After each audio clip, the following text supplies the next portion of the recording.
ভাইরা আমার, সাহাবায়ে কেরাম আল্লাহর নবীকে কেমন ভালোবাসতেন। আল্লাহর প্রিয় নবী, দু জাহানের বাদশা নবী মুহাম্মদুর রাসূলুল্লাহ সাল্লাল্লাহু আলাইহি ওয়াসাল্লাম, তিনি মক্কা থেকে মদিনায় হিজরতে যাবেন।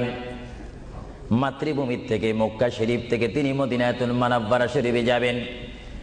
যাওয়ার কয়েক মাস পূর্বে আল্লাহর প্রিয় নবী, দু জাহানের বাদশা নবী মুহাম্মদুর রাসূলুল্লাহ সাল্লাল্লাহু আলাইহি ওয়াসাল্লাম, সাহাবীদের মধ্যে শ্রেষ্ঠ সাহাবী, কিয়ামত পর্যন্ত আমার রাসূলের যুগ থেকে কিয়ামত পর্যন্ত কোটি কোটি কোটি কোটি ঈমানদার মুসলমান মুত্তাকিন ফরেজগার ওলি গৌস কুতুব ফকির দরবেশ সকলের ঈমানকে যদি এক পাল্লার মধ্যে রাখা হয়, সাইয়্যিদনা আবু বকর সিদ্দিক রাদিয়াল্লাহু তাআলা আনহুর একটি রাত্রির সমতুল্য হবে না। জোরে বলেন সুবহানাল্লাহ।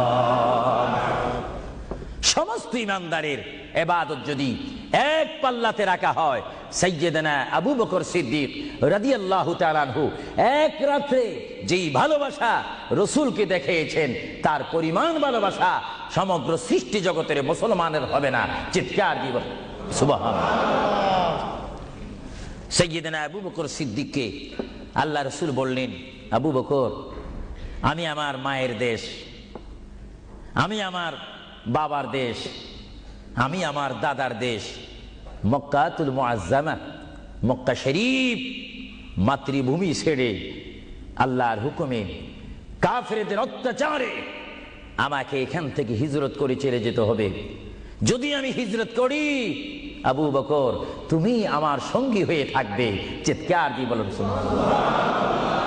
আল্লাহর প্রিয় নবী কোন দিন হিজরত করবেন, কোন মাসে করবেন, কি সকাল বেলায় করবেন, না সন্ধ্যায় করবেন, না গভীর রজনীর মধ্যে করবেন, না দিনের মধ্যে করবেন, না ঠান্ডার সিজনে করবেন, না গরমকালে করবেন, না গ্রীষ্মকালে করবেন, না বসন্তকালে করবেন, কোন অবস্থায় করবেন, কোন দিন করবেন, কোন মাসে করবেন, তার নির্দিষ্ট করে বলেনি।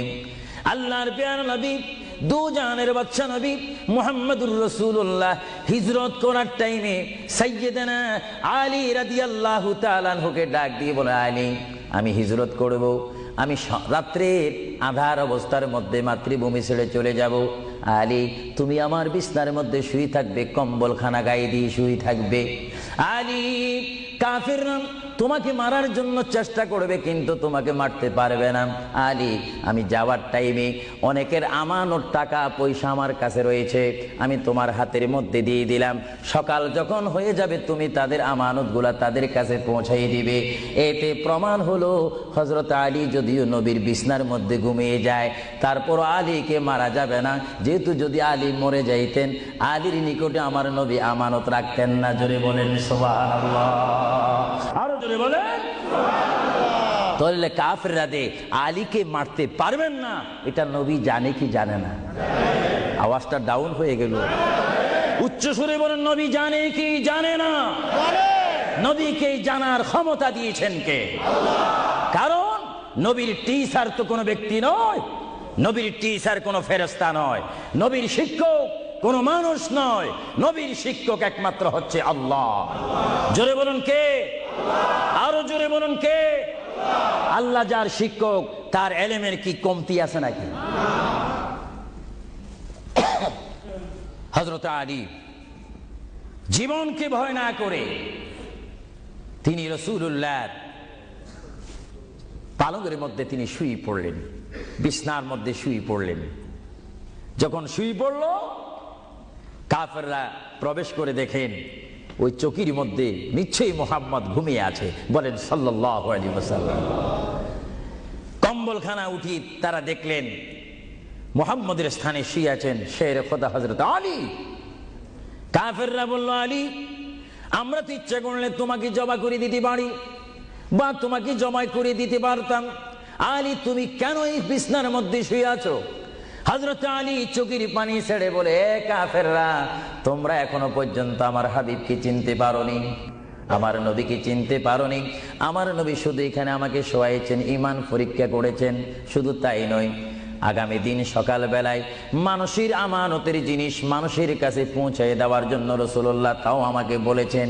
তাহলে বুঝা গেল একদিকে আমি রাসূলুল্লাহর পেটের মধ্যে ঘুমাবো, আর সকাল বেলায় আমি উঠে মানুষের আমানত তাদের হাতে পৌঁছাই দেব। জোরে বলেন সুবহানাল্লাহ, বলেন আল্লাহু আকবার, আরো জোরে বলুন আল্লাহু আকবার।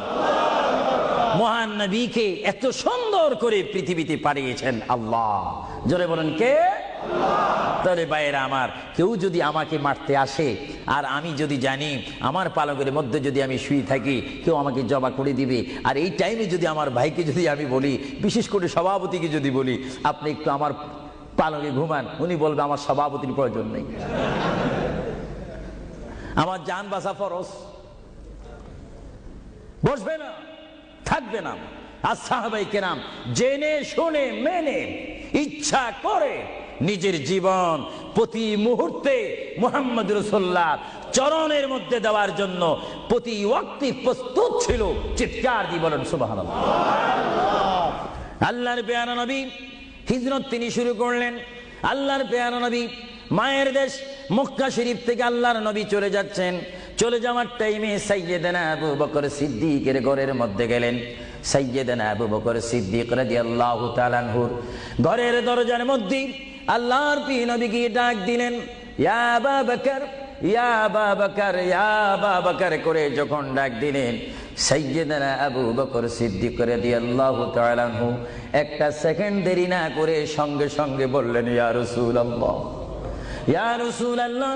আল্লাহর প্যারা নবী চক্ষু মুবারকের পানি মুবারক ছেড়ে দিলেন, আবু বকর তুমি রাত্রে এমন সময় আমি এসেছি, নিশি রজনীর মধ্যে এসেছি, যে টাইমে মানুষ একটু ঘুমায়, ওই ঘুমের টাইমে তোমার ঘরের দরজার মধ্যে এসে তোমাকে ডাক দিলাম। বেড থেকে ঘুম থেকে উঠতে তো তোমার 2-3 মিনিটের প্রয়োজন, কিন্তু আমি নবী তোমাকে ডাক দেওয়ার সঙ্গে সঙ্গে তুমি কি করি ইয়া রাসূলুল্লাহ বলতে পেরেছো?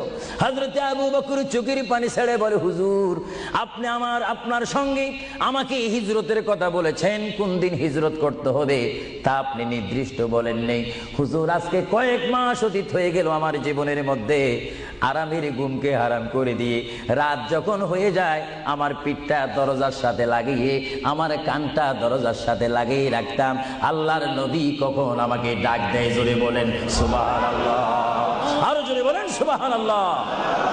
এটার নাম হচ্ছে মুহাব্বত।